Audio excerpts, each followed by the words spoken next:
when we read that gets stripped, remember, we went through these words and we sorted them. We said some of them sound really angry, some of them sound really happy, right? So authors use these words to give you clues about how to read something. So here's a sentence from our book. It says, "You must control that dog, Dad scolds." So today we're going to look at how these words actually show up in sentences. And where they usually show up is what we call a speech tag. Okay, so we have, in this sentence, we have dialogue and a speech tag. Dialogue is what a character says. So the character says, "You must control that dog." That's what's in quotation. A speech tag tells us who said it, and sometimes it tells us how they said it. So this one does. It tells us that it was Dad, and Dad scolds. Okay, so remember, what did we say about scolds? What does that word mean? Kind of like angry. Yes, this is telling us he's saying it angrily. So that means when we read it, we're going to read it angrily. So I'm going to say, "You must control that dog," Dad scolds. I don't keep having my angry voice when I say the speech tag. Then I just sound like I'm reading regularly. Okay? Can you try it with me? Can you try scolding the dialogue and then just reading the speech tag regular? Yeah. Ready? Yeah. "You must control that dog," Dad scolds. Lovely.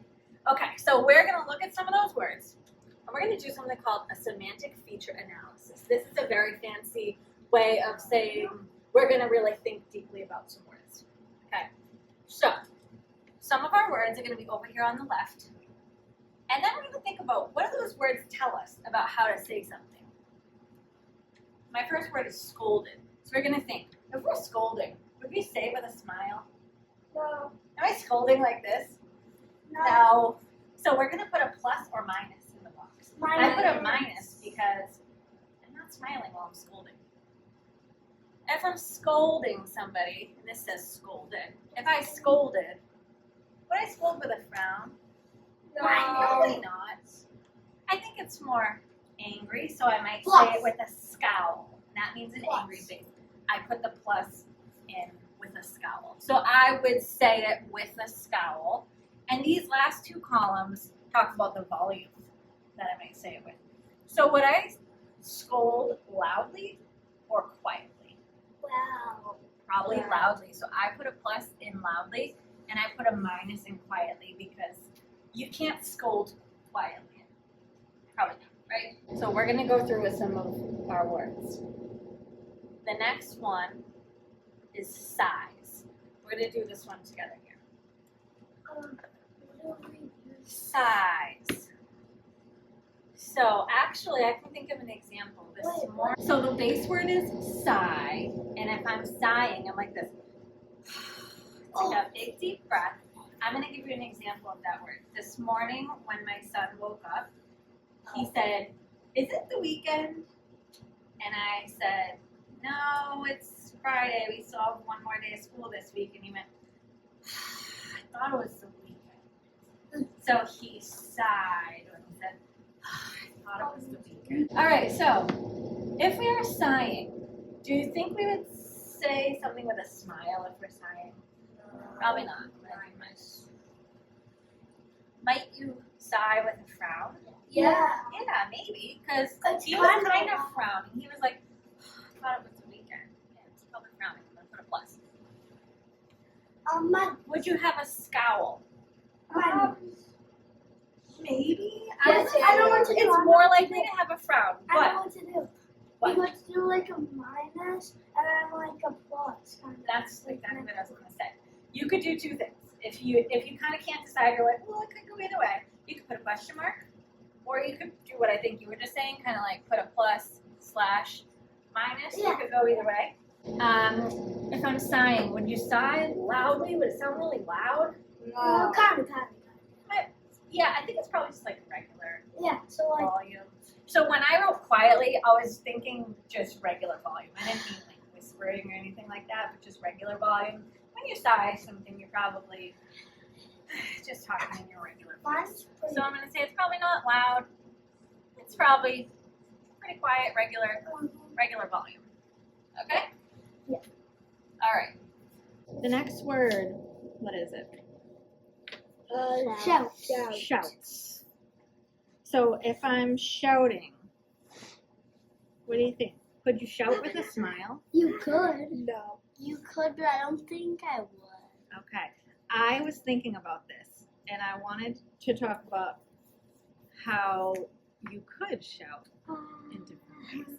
Because normally, and in the book we were reading, they talked about shouting in sort of an angry way, like, get down off the table, Jet, like, stop eating food from the table.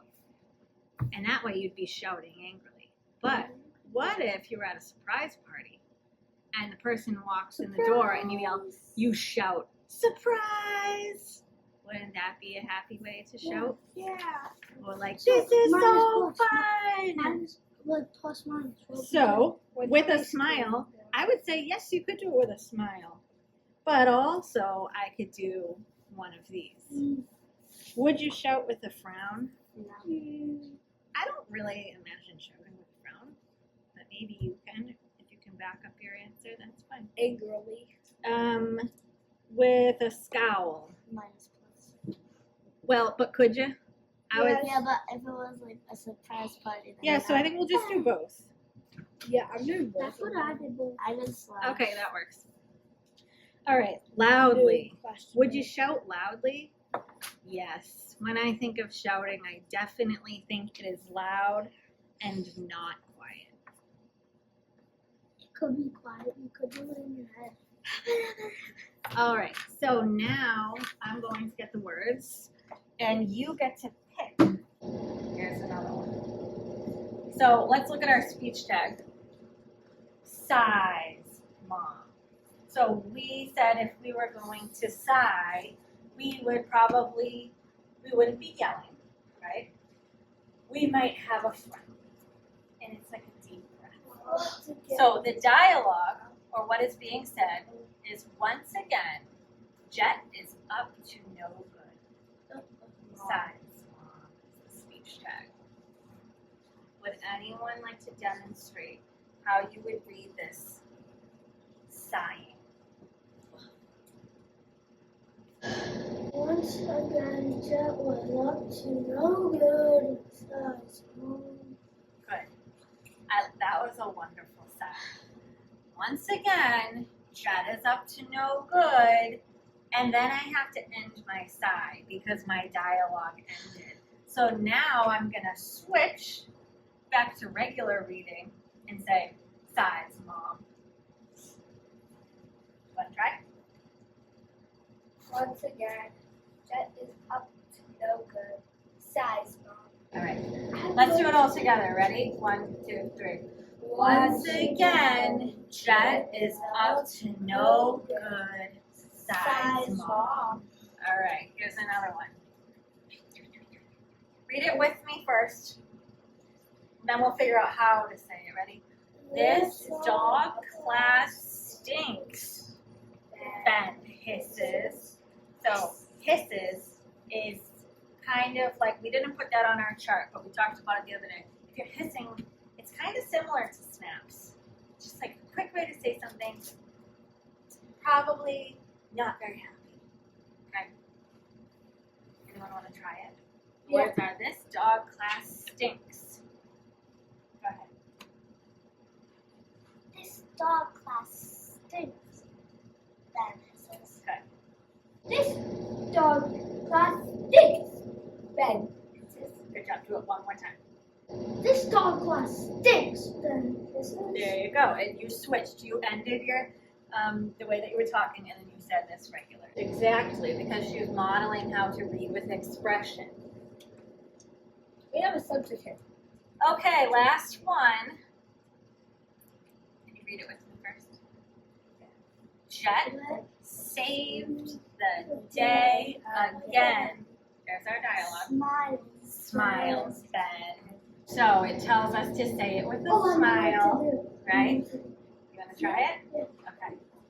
Jet saved the Day again, smiles Ben. Nice. You actually have a smile on your face. Jet saved the day again. Ben smiles. Excellent. Check the order of those words. Smiles Ben. There you go. Jet saved the day again. Smiles Ben.